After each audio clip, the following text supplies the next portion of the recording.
Barely a decade ago, the monsoon season in this region meant one absolute certainty.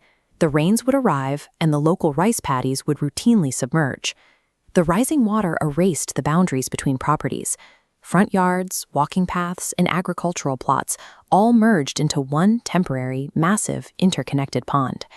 And those newly formed ponds brought an immediate influx of life right to the community's doorstep. The absolute staple of this seasonal bounty was the puthi fish, a small, silver-scaled local swimmer that arrived by the thousands.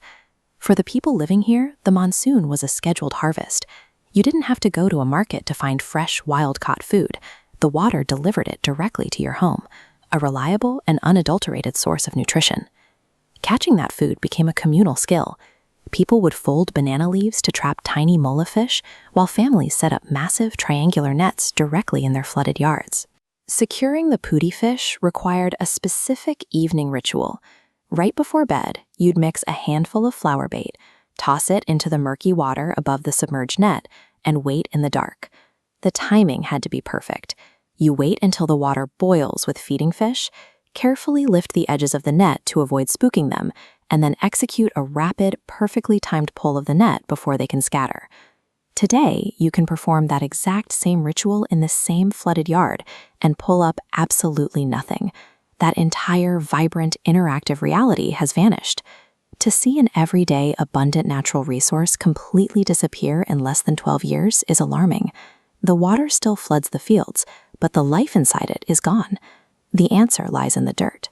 Over the last decade, regional farming practices prioritized one specific metric above everything else: maximizing crop yields per acre.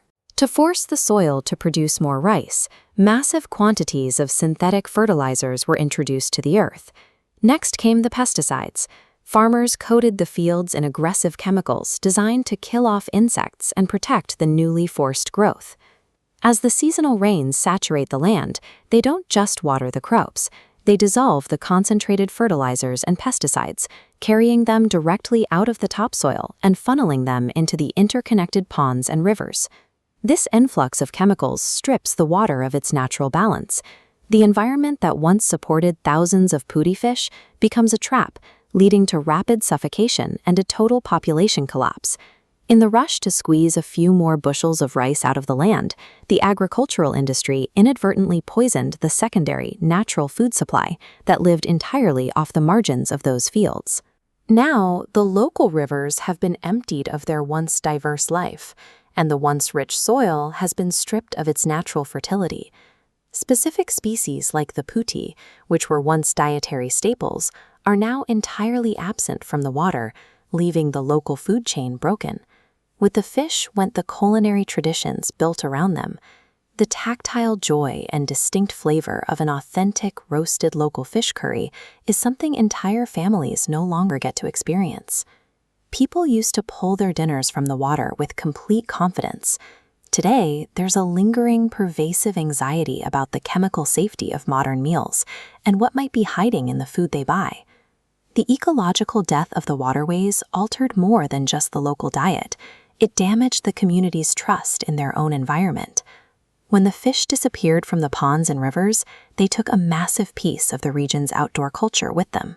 A decade ago, children spent their monsoons learning the tactile geometry of the land, figuring out where the currents flowed, how to track schools of fish, and how to read the water. With the water no longer holding the promise of a catch, the fields have lost their pull as a place of discovery. Without that physical incentive to explore the environment, many children have turned inward, finding engagement in the pervasive prison of mobile screens instead. This isn't just a change in hobbies, it's a total loss of tactile knowledge. In just 10 years, the generational link to the local environment has been severed because there is no longer a reason to get wet and muddy. By trading natural abundance for chemical agriculture, society has relegated a once vibrant world to a digital museum, leaving the next generation with a screen where their connection to the earth used to be.